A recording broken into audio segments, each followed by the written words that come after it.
Hi, my name is Catherine Werlau, and I'm a residential social worker at the Brewster campus.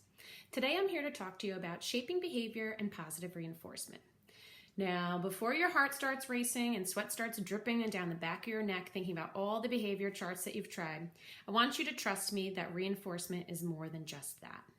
In fact, most of us have been reinforced to wake up early to go to work, to walk or feed or play with our pet when they make noise, or even to pick up our kids' dirty laundry, even though we may not want to.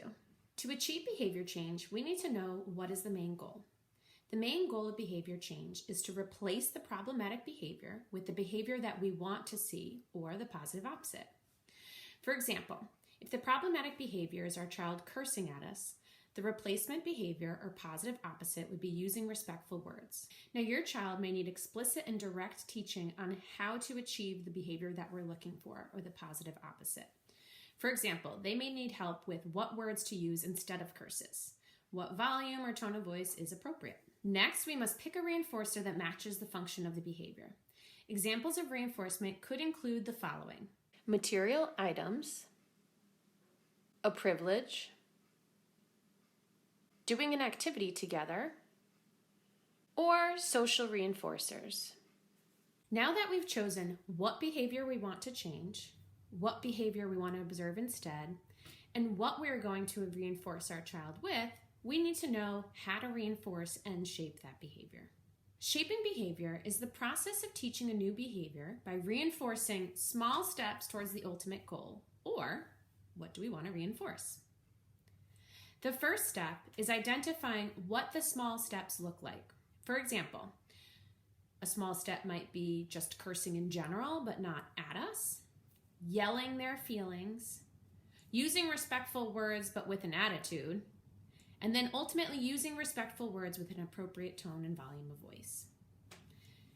Step number 2 is reinforce each small step until your child or teenager can do it consistently. This takes time and patience. So we just identified what behavior to reinforce. Now let's take a look at how to prompt for that behavior. Number 1, be specific. Number 2, use a time frame. For example, the next time you speak to me, please use a quieter voice. And number 3, prompt no more than 2 times. Now we're going to take a look at when to reinforce. Decide when to reinforce your child or teenager prior to beginning to target the new behavior. You can reinforce your child every time you see the new positive behavior. So for example, thank you for speaking to me respectfully when you were upset. Or I'm proud of you for telling me how you were feeling instead of cursing at me. This is helpful when a child is learning a new positive behavior or you're trying to strengthen a behavior. You could also use what they call intermittent reinforcement, or only sometimes reinforcing the positive behavior. This can be very strong. For example, you let me know how hard it was to go to your sister's dance recital, and that was a tough conversation. Why don't you pick what activity we do tonight as a family? And don't forget to work with your team and support system. Things may get worse before they get better because we are reshaping old behavior and reinforcing new patterns. Consistency is key.